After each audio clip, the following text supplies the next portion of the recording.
আসসালামু আলাইকুম, আশা করি সবাই ভালো আছো। আজকে আমরা পড়ব তড়িৎ বিশ্লেষণের তুল্য পরিবাহিতা এবং মোলার পরিবাহিতা, এই দুইটা টপিক। তো এর আগের পর্বে আমরা তড়িৎ বিশ্লেষণের পরিবাহিতা পড়েছিলাম এবং আপেক্ষিক পরিবাহিতা পড়েছিলাম। তো তড়িৎ বিশ্লেষণের পরিবাহিতা এই রাশিটাকে তিন ভাগে প্রকাশ করা হয়: আপেক্ষিক পরিবাহিতা, তুল্য পরিবাহিতা এবং মোলার পরিবাহিতা। তো আপেক্ষিক পরিবাহিতা সম্পর্কে তো আমরা গত পর্বে পড়লাম, আজকে পড়ব হচ্ছে তুল্য পরিবাহিতা এবং মোলার পরিবাহিতা। তো আপেক্ষিক পরিবাহিতার সাথে এই দুইটা পরিবাহিতার পার্থক্য মূলত কোথায়? আপেক্ষিক পরিবাহিতার সূত্রে কিন্তু কোনো যে তড়িৎ বিশ্লেষ্য যে দ্রব্যটা ব্যবহার করা হচ্ছে সেই পদার্থের কোনো পরিমাণের কথা উল্লেখ নেই, অর্থাৎ যে কোনো একটা পদার্থের যে কোনো পরিমাণের ক্ষেত্রে সেটা প্রযোজ্য। কিন্তু তুল্য পরিবাহিতা এবং মোলার পরিবাহিতার সবচেয়ে বেসিক যে বৈশিষ্ট্য সেটা হচ্ছে এই দুইটা পরিবাহিতার ক্ষেত্রে নির্দিষ্ট পরিমাণ দ্রব্যের কথা উল্লেখ আছে। তো প্রথমে আমরা জানবো তুল্য পরিবাহিতা কি সেটা। তো যখন কোনো 1 সেন্টিমিটার দূরত্বে থাকা দুটি উপযুক্ত তড়িৎ যে দণ্ড, সেই দণ্ডর মধ্যবর্তী স্থানে এক তুল্য ভর পরিমাণ তড়িৎ বিশ্লেষ্য দ্রবণ রাখা হবে, তখন যে পরিবাহিতা পাওয়া যাবে সেটা হচ্ছে তুল্য পরিবাহিতা। অর্থাৎ এখানে 1 সেন্টিমিটার দূরত্বে থাকা দুটো তড়িৎ দণ্ডের মধ্যবর্তী জায়গায় এক তুল্য ভর পরিমাণ তড়িৎ বিশ্লেষ্যের দ্রবণ উপস্থিত থাকবে। তো এখানে কিন্তু দ্রবণের যে আয়তন সেটা নির্দিষ্ট না বা ফিক্সড না, কিন্তু দ্রবের যে পরিমাণ বা ভর, তুল্য ভর, সেটা কিন্তু ফিক্সড। অর্থাৎ মধ্যবর্তী জায়গায় যতটুকু দ্রবণে উপস্থিত থাকুক না কেন, সেই দ্রবণের মধ্যে এক তুল্য ভর পরিমাণ দ্রবীভূত থাকবে। তো এই তুল্য পরিবাহিতার ক্ষেত্রে তা আমরা প্রথমেই সংজ্ঞাটা দেখে নিচ্ছি। তা আমরা এখানে তুল্য পরিবাহিতার সংজ্ঞাটা লিখে নিলাম যে দুটি 1 সেন্টিমিটার দূরত্বে থাকা উপযুক্ত তড়িৎ দণ্ডের মধ্যবর্তী স্থানে এক তুল্যভর তড়িৎ বিশ্লেষ্যের দ্রবণ যদি থাকে, সেই দ্রবণে যে পরিবাহিতা পাওয়া যাবে সেটাই হচ্ছে তুল্য পরিবাহিতা। তো তুল্য পরিবাহিতা এই রাশিটাকে প্রকাশ করা হয় ল্যামডা দ্বারা। ল্যামডা ইজ ইকুয়াল টু হবে কাপ্পা ইন্টু ভি। তো আমরা জানি যে কাপ্পা হচ্ছে আপেক্ষিক পরিবাহিতা এবং ভি হচ্ছে দ্রবণের আয়তন। কাপ্পা বা আপেক্ষিক পরিবাহিতাকে আমরা যখন দ্রবণের আয়তন দিয়ে গুণ করি তখন আমরা যে রাশিটা পাই সেটাই হচ্ছে তুল্য পরিবাহিতা। তো এখানে এই দ্রবণের আয়তন দিয়ে বোঝানো হচ্ছে যে ভি আয়তনের দ্রবণে যদি 1 গ্রাম তুল্যভর দ্রবীভূত থাকে, সেটা হচ্ছে সেই ক্ষেত্রে আমরা এই সূত্রটা অ্যাপ্লাই করব। কিন্তু যখন আমরা দেখব যে আমাদের একটা নির্দিষ্ট পরিমাণ আয়তন দেওয়া আছে, কিন্তু আয়তনে আছে সি গ্রাম তুল্যভর দ্রব, অর্থাৎ 1 লিটার দ্রবণে যদি সি গ্রাম তুল্যভর দ্রবীভূত থাকে, তখন আমাদের তুল্য পরিবাহিতা রাশিটা কেমন হবে। তো এখান থেকে আমরা দেখতে পাচ্ছি প্রতি সি গ্রাম তুল্যভর দ্রব থাকে হচ্ছে 1 লিটার আয়তনে বা 1000 সেন্টিমিটার কিউব আয়তনে। তাহলে আমরা সূত্র থেকে জানি যে 1 গ্রাম তুল্যভর যতটুকু আয়তনে থাকে সেই পরিমাণটাই কিন্তু তার তুল্য পরিবাহিতা। এ কারণে আমরা এখান থেকে 1 গ্রাম তুল্যভর দ্রব কতটুকু আয়তনে থাকে সেটা বের করব এবং সেটাই হবে আমাদের ভি এর মান। 1000 centimetre cube divided by C. তাহলে এখানে আমরা যদি ভি এর মানটা বসাই, সেই ক্ষেত্রে আমাদের ল্যামডা ইজ ইকুয়াল টু হবে kappa into 1000 divided by C. অর্থাৎ এই kappa is equal to lambda is equal to kappa into V, এই সূত্রটা আমরা কখন অ্যাপ্লাই করব? যখন দেখব ভি আয়তনের মধ্যে 1 গ্রাম প্রায় ইকুইভ্যালেন্ট দ্রব দ্রবীভূত আছে, অর্থাৎ 1 গ্রাম তুল্যভর পরিমাণ দ্রব ভি আয়তনে আছে, তখন এই সূত্র।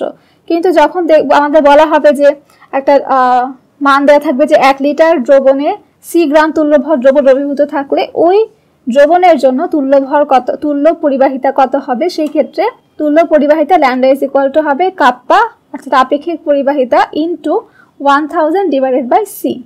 তো এখানে 1000 ডিভাইডেড বাই সি রিপ্রেজেন্ট করে ভি রাশিটাকে।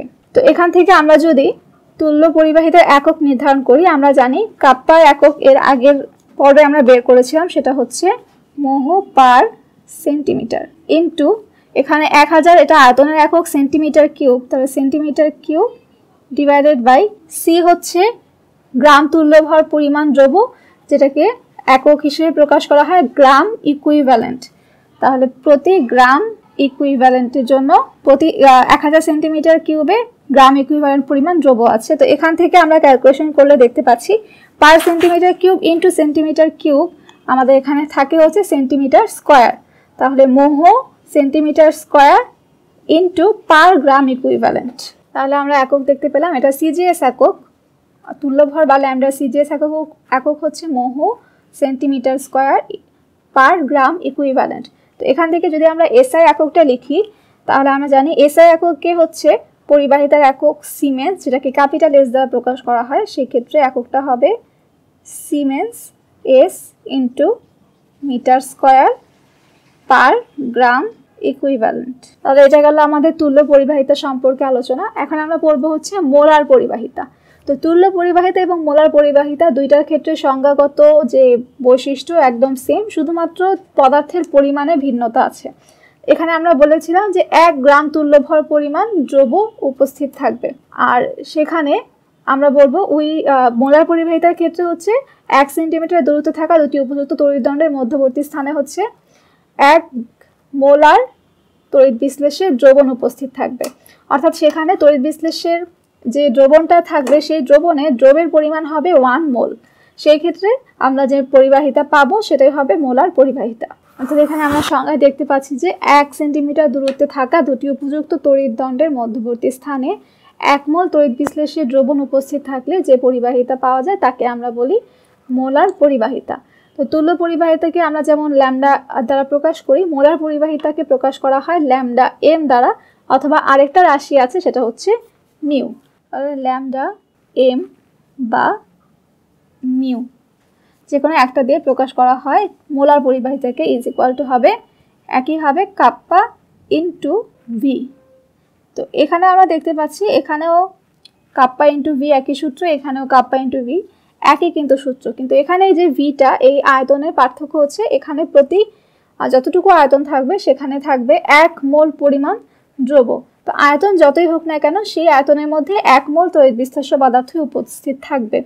তো একইভাবে আমরা যদি এখানে দেখি যে প্রতি 1000 সেন্টিমিটার কিউব বা 1 লিটার আয়তনের মধ্যে এম মোল পরিমাণ দ্রব্য দ্রবীভূত আছে, তাহলে আমরা এখান থেকে লিখতে পারি যে এম মোল দ্রব্য আছে 1000 সেন্টিমিটার কিউব দ্রবণে। তাহলে 1 মোল দ্রব্য থাকবে কতটুকু দ্রবণে? 1000 divided by M centimetre cube দ্রবণে। এখানে আমরা কাপ্পা ইন্টু ভি যদি ইকুয়াল টু হয় 1000 বাই এম, তখন আমাদের সূত্রটা হবে lambda M is equal to kappa into 1000 divided by M. অর্থাৎ প্রতি 1000 সেন্টিমিটার কিউব দ্রবণে যদি এম মোল থাকে তখন এই সূত্র। আর সরাসরি যদি আমাদের আয়তন দেয়া থাকে যে ভি আয়তনে আছে 1 মোল দ্রব্য, তখন কিন্তু এই সূত্র। আর যদি আমাদের 1 লিটার দ্রবণে বলে যে আমাদের 3 মোল দ্রব্য আছে বা 4 মোল দ্রব্য আছে, তখন এম এর মান হবে 3 বা 4। ওইভাবে আমরা সূত্র অ্যাপ্লাই করে মানটা বের করতে পারবো।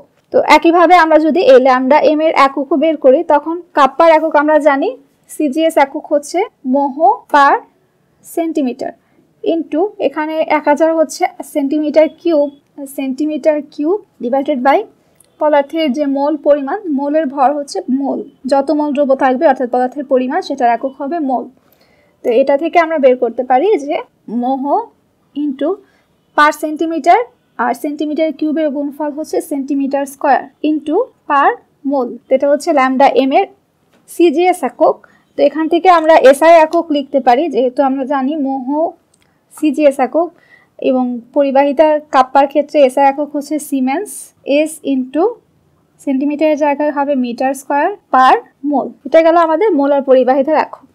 তো এখন এই যে তুল্য পরিবাহিতা এবং মোলার পরিবাহিতা দুইটাই হচ্ছে কিন্তু পদার্থের পরিমাণের উপর ডিপেন্ডেন্ট, কিন্তু এখানে একটা বিশেষ বৈশিষ্ট্য আছে যেটা দুইটার কোনোটার ক্ষেত্রে কিন্তু আয়তন ফিক্সড না। যেহেতু আয়তন ফিক্সড না, তাই এখানে ঘনমাত্রাও কখনো ফিক্স থাকে না। এবং একইভাবে যেহেতু একই আয়তনে দেখা যায় তুল্য ভর পরিমাণ যে দ্রব্য সেটার পরিমাণ আর মোলার যে ভর সেটার পরিমাণ কিন্তু ডিফার করতে পারে। যেমন যদি আমি 500 মিলিলিটার বা 500 সেন্টিমিটার কিউব দ্রবণ নেই, সেই 500 সেন্টিমিটার কিউব দ্রবণে যতটুকু তুল্য ভর থাকবে ঠিক একই পরিমাণ যে মোলার ভর বা মোল অত সংখ্যক মোল দ্রব্য উপস্থিত থাকবে সেটা কিন্তু কখনো ফিক্স না। কারণ আমরা তুল্য ভরটাকে প্রকাশ করি হচ্ছে যৌগের যে আণবিক ভর তাকে ওই ক্যাটায়নের যে চার্জ সংখ্যা সেটা দিয়ে ভাগ করে। অর্থাৎ যদি আমি সোডিয়াম ক্লোরাইডের ক্ষেত্রে যদি তুল্য ভর বলি, সোডিয়াম ক্লোরাইডের আণবিক ভর আমরা জানি হচ্ছে 58.5।